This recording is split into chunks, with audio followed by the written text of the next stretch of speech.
வணக்கம். டான் தமிழொலியின் காலை நேர பிரதான செய்தி அறிக்கைகளுடன் இணைந்திருக்கின்றோம். செய்திகள் வாசிக்கும் நான் ரவீந்திரன் நிர்மல். முதலில் உள்நாட்டுச் செய்திகள்.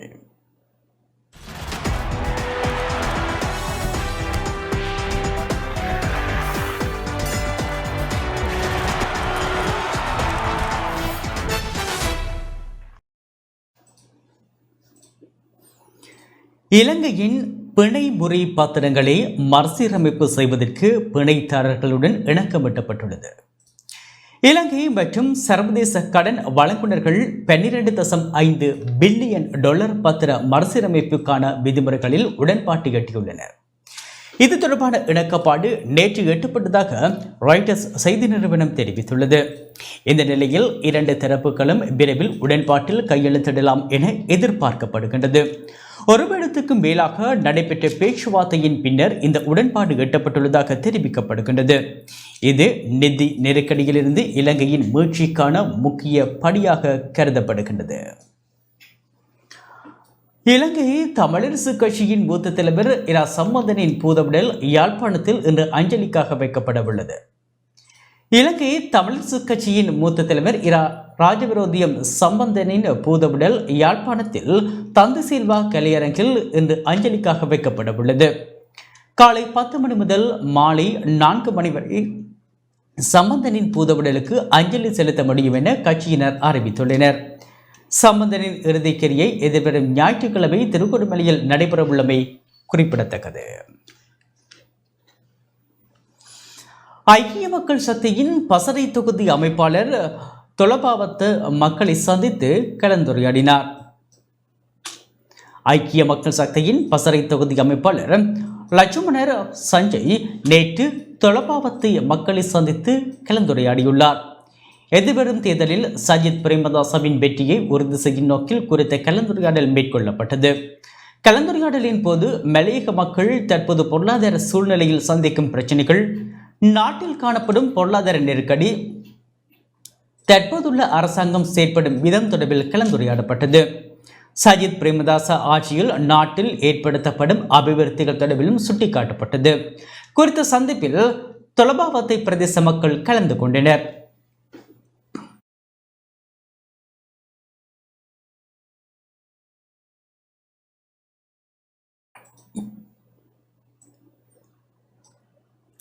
யாழ்ப்பாணம் பருத்தித்துறை புலோலி காட்டு பகுதியில் போதைப் பொருட்கள் மீட்கப்பட்டுள்ளன.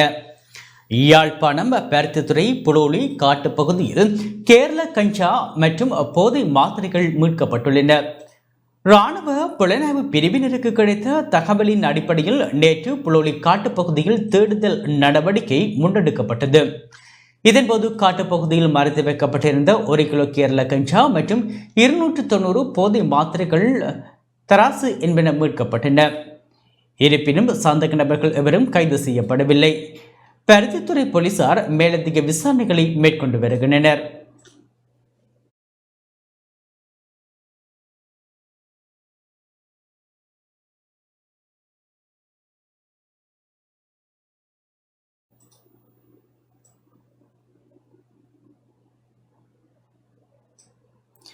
யாழ்ப்பாணம் கொக்குவில் பகுதியில் சுகாதார சீர்கேட்டுடன் இயங்கிய 2 வெதுப்பகங்களுக்கு அபராதம் விதிக்கப்பட்டுள்ளது.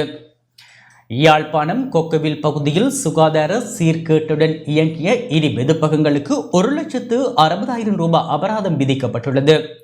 கடந்த மாதம் 12ஆம் தேதி நல்லூர் சுகாதார வைத்திய அதிகாரி மேற்பார்வை பொது சுகாதார பரிசோதகர் தலைமையிலான பொது சுகாதார பரிசோதகர் குழுவினால் கொக்குவில் பகுதியில் வெதுப்பகங்கள் பரிசோதிக்கப்பட்டன. இதன்போது சுகாதார சீர்கேட்டுடன் இயங்கிய 2 வெதுப்பகங்கள் இனம் காணப்பட்டன. குறித்த வெதுப்பகங்களுக்கு எதிராக பொது சுகாதார பரிசோதகர் பாவண்ண சஞ்சீவினால் கடந்த 24ஆம் தேதி வழக்குகள் தாக்கல் செய்யப்பட்டன. வழக்கினை விசாரித்த நீதிவான் ஒரு வெதுப்பகத்தை மூடி சீல் வைக்குமாறும் மற்ற வெதுப்பகத்தை விரைந்து திருத்தி அமைக்குமாறும் கட்டளை வழங்கினார். இதனையடுத்து குறித்த வெதுப்பகங்கள் சீல் வைத்து மூடப்பட்டதுடன் வழக்கினை நேற்றைய தினத்துக்கு நீதிவான் ஒத்திவைத்தார். நேற்று குறித்த வழக்குகள் மீள விசாரணைக்கு எடுத்துக் கொள்ளப்பட்ட போது நீதவான் சேனா லெனின்குமார் 2 பேக்கரி உரிமையாளர்களுக்கும் தலா 80,000 ரூபாய் அபராதம் அறவிட்டதுடன் திருத்த வேலைகள் பூர்த்தி செய்யப்பட்டுள்ளதாக பொது சுகாதார பரிசோதகரால் அறிக்கை சமர்ப்பிக்கப்பட்டமையால் வெதுப்பங்களை தொடர்ந்து இயங்க அனுமதி வழங்கினார்.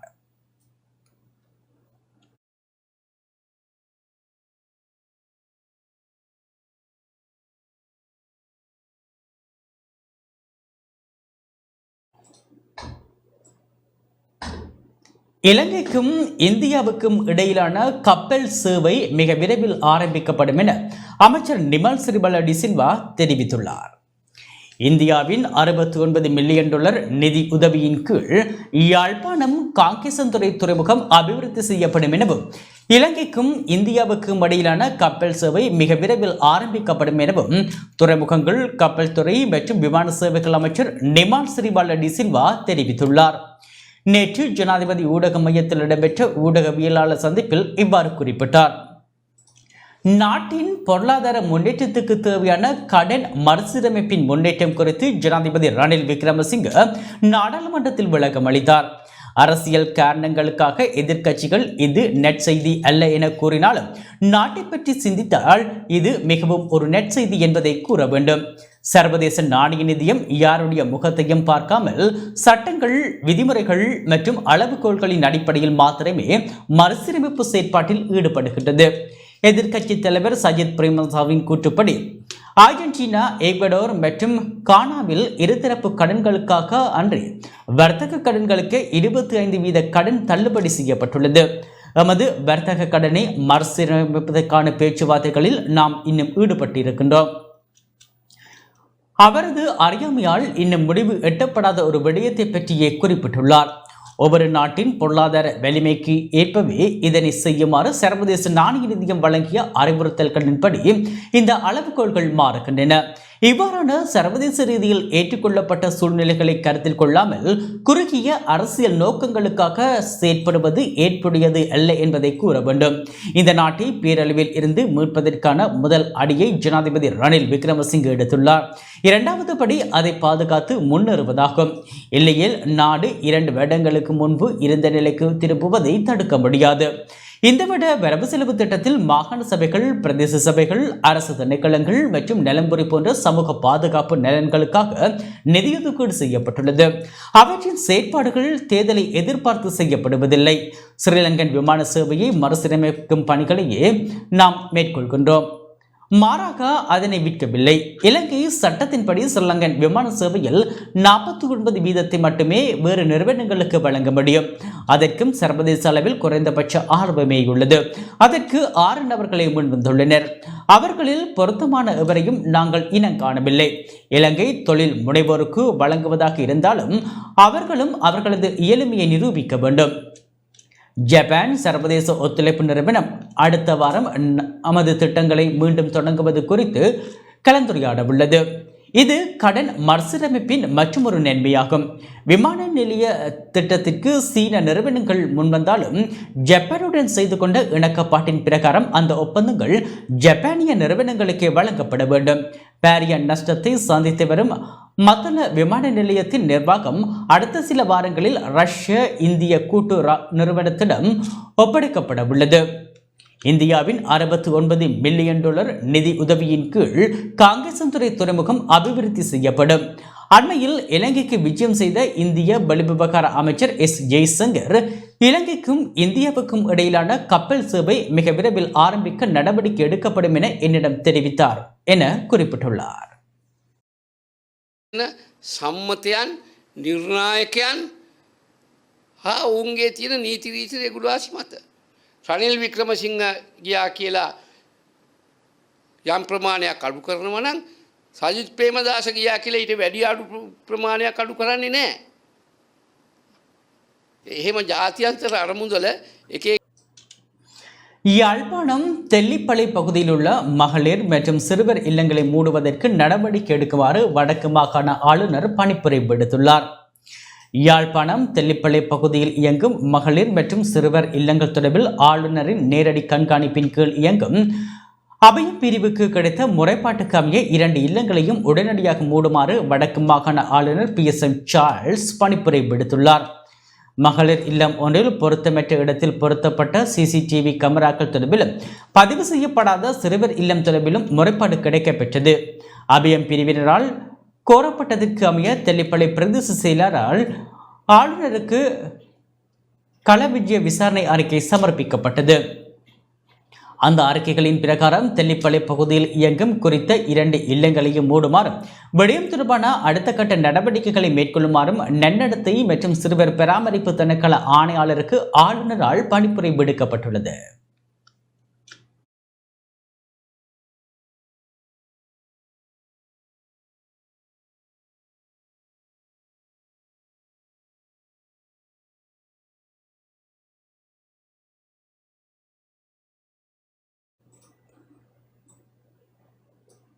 பாடசாலை கல்வியை சீர்குலைக்க யாருக்கும் இடமளிக்க முடியாது என ஜனாதிபதி ரணில் விக்ரமசிங்க தெரிவித்துள்ளார். பாடசாலை கல்வியை சீர்குலைக்க யாருக்கும் இடமளிக்க முடியாது எனவும் எதிர்கால சந்ததியினரை பாதுகாக்க வேண்டும் எனவும் ஜனாதிபதி ரணில் விக்ரமசிங்க தெரிவித்துள்ளார். நேற்று அலரி மாளிகையில் ஆசிரியர் நியமனங்கள் வழங்கும் நிகழ்வில் இவ்வாறு குறிப்பிட்டார். குழந்தைகளின் எதிர்காலத்தில் கவனம் செலுத்தி அதற்கு முன்னுரிமை கொடுப்பது நம் அனைவரினதும் பொறுப்பாகும். ஆசிரியர் சேவை என்பது மற்ற சேவைகளில் இருந்து வேறுபட்ட சேவை என்றே சொல்ல வேண்டும். அந்த கண்ணியத்தை பாதுகாக்க வேண்டும். தற்பொழுது பாடசாலைகளின் ஒழுக்கத்தை பாதுகாக்க வேண்டும். பாடசாலைகளில் நடக்கும் இந்த வேலை நிறுத்தங்கள் நல்லதல்ல. அப்படி வேலை நிறுத்தம் செய்வதற்கு எந்த காரணமும் இல்லை. 2022ஆம் ஆண்டு ஜனாதிபதி கோட்டாபாய ராஜபக்ஷவின் ஆட்சி காலத்தில் ஆசிரியர்களுக்கான சம்பள அதிகரிப்பு மட்டுமே மேற்கொள்ளப்பட்டது. இந்த ஆண்டு அனைத்து அரசு ஊழியர்களுக்கும் 10,000 ரூபாய் கொடுப்பெனவே வழங்கினோம். நாட்டின் பொருளாதார சூழ்நிலையில் அதற்கு மேல் வழங்க முடியாது. அதன் பிறகு சில தொழிற்சங்கங்கள் இதை மறுபரிசீலனை செய்து கூடுதலாக வழங்குமாறு கோரிக்கை விடுத்துள்ளன. ஆசிரியர்களுக்கு சம்பள உயர்வு கோருவது எனக்கு ஆச்சரியமாக உள்ளது. அவர்களுக்கு 2 சம்பள உயர்வு வழங்கினோம். அண்மையில் ஆசிரியர்கள் வேலை நிறுத்தம் செய்தனர். அவர்கள் வகுப்பறைக்கு வரவில்லை. கொழும்பு கோட்டை ரயில் நிலையத்துக்கு முன்பாக பணிப்புறக்கணிப்பில் ஈடுபட்டனர். பல்கலைக்கழக மாணவர்களும் ஏனைய மக்களும் வந்து கூச்சலிட்டு ஜனாதிபதி அலுவலகத்துக்கு வர முயற்சி செய்தனர். வீதி தடைகளை தள்ளி கண்ணீர் புகைக்குண்டுகளுக்கு மத்தியில் ஆர்ப்பாட்டத்தில் ஈடுபட்டனர். இது ஒரு புதிய நிகழ்வு அல்ல. ஆனால் கௌரவமான தொழிலுக்கு அது பொருந்தாது. அன்று ஆசிரியர்கள் வேலை நிறுத்தம் செய்த போது வரவு பதிவுகளில் கையெழுத்திடாமல் பிள்ளைகளுக்கு பாடம் நடத்தினார்கள். சில நாடுகளில் கருப்பு பட்டியுடன் கற்பிக்கின்றனர். ஆனால் அண்மையில் நடத்தப்பட்ட வேலை நிறுத்தம் முற்றிலும் மாறப்பட்டது. தமிழ் முஸ்லிம் பாடசாலைகளில் இந்நிலை காணப்படவில்லை. பிள்ளைகளுக்கான கல்வி நடவடிக்கைகளை நடத்தினர். அத்துடன் சர்வதேச பாடசாலைகள் மற்றும் தனியார் பாடசாலைகளின் கல்வி நடவடிக்கைகள் உரிய முறையில் பேணப்பட்டது.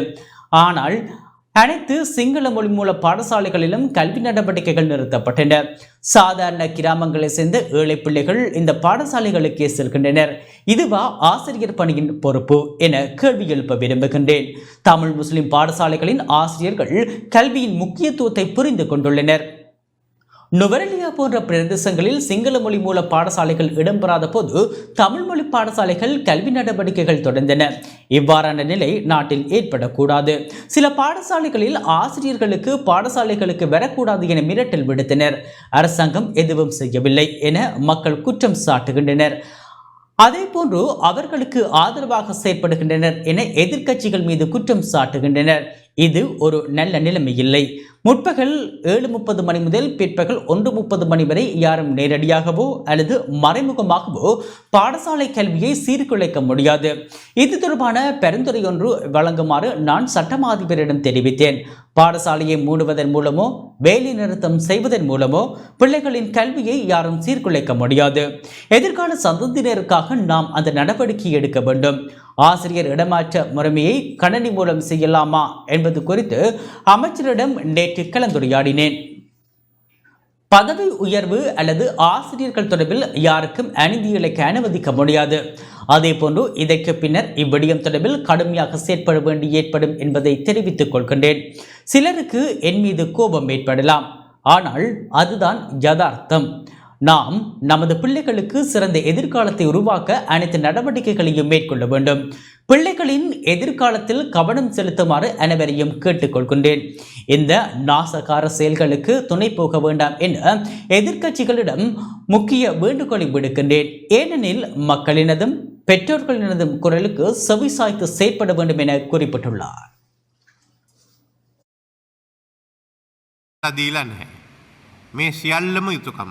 ඒ නිසා මේ සේවයට ඇතුල් වුණාම කරුණා කළා මේ අනාගත පරපුර වෙනුවෙන් තමන්ගේ සේවය කැප කරන්න. විනයක් ඇතුව වැඩ කරන්න. විනයක් නැතුව අධ්‍යාපන සේවයක් ගෙනියන්න බෑ. ඔබට සමාජයට ශිෂ්‍ය ශිෂ්‍යාවන් 30ක් බාර දෙන්න පුළුවන්, 50ක් බාර දෙන්න පුළුවන්. ඒත් ඔබෙත් යුද්ධ හමුදාවේ නිලධාරි கல்வி நிர்வாக சேவை உத்தியோகத்தர்களுக்கான நியமனங்கள் மற்றும் டிப்ளோமாதாரிகளுக்கான ஆசிரியர் நியமனங்கள் வழங்கும் நிகழ்வு கொழும்பில் உள்ள அலரி மாளிகையில் நேற்று ஜனாதிபதி ரணில் விக்ரமசிங்க தலைமையில் இடம்பெற்றது.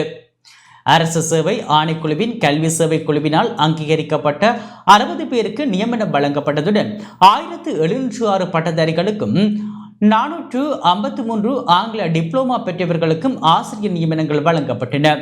ஜனாதிபதி ரணில் விக்ரமசிங்க அடையாள ரீதியில் சில நியமனங்களை வழங்கி வைத்தார். இந்த நிகழ்வில் மேல் மாகாண ஆளுநர் ரோஷான் குணத்திலக, ராஜாங்க அமைச்சர்களான அரவிந்த் குமார், விஜித பேருகொட, கல்வி அமைச்சின் செயலாளர் திலகா ஜெயசுந்தர உட்பட கல்வித்துறை அதிகாரிகள் பங்கேற்றனர்.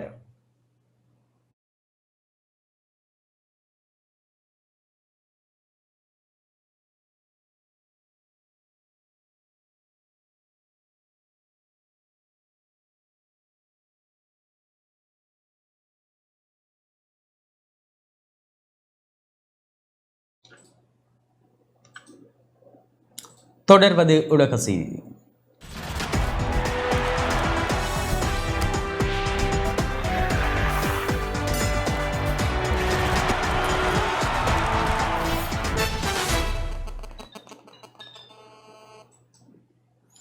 பிரேசில் நாட்டில் வெள்ள அனர்த்தம் காரணமாக இதுவரை 179 பேர் உயிரிழந்துள்ளனர். பிரேசில் நாட்டில் ஏற்பட்ட வெள்ளம் மற்றும் நிலச்சரிவில் சிக்கி இதுவரை 179 பேர் உயிரிழந்துள்ளனர். தெற்கு மாகாணமான ரியோ கிராண்டி டு சுல் நகரில் பெய்த கனமழை காரணமாக நகரின் பல்வேறு பகுதிகளிலும் வெள்ளப்பெருக்கு மற்றும் நிலச்சரிவு ஏற்பட்டது. இதனால் 20 லட்சத்துக்கும் மேற்பட்ட மக்கள் பாதிக்கப்பட்டுள்ளதுடன் வெள்ளம் மற்றும் நிலச்சரிவில் சிக்கி 179 பேர் உயிரிழந்துள்ளனர். அத்துடன் 33 பேர் காணாமல் போயுள்ளனர். இந்த நிலையில் காணாமல் போனவர்களை தேடும் பணியில் தேசிய பேரிடர் மீட்புக் குழுவினர் ஈடுபட்டுள்ளனர்.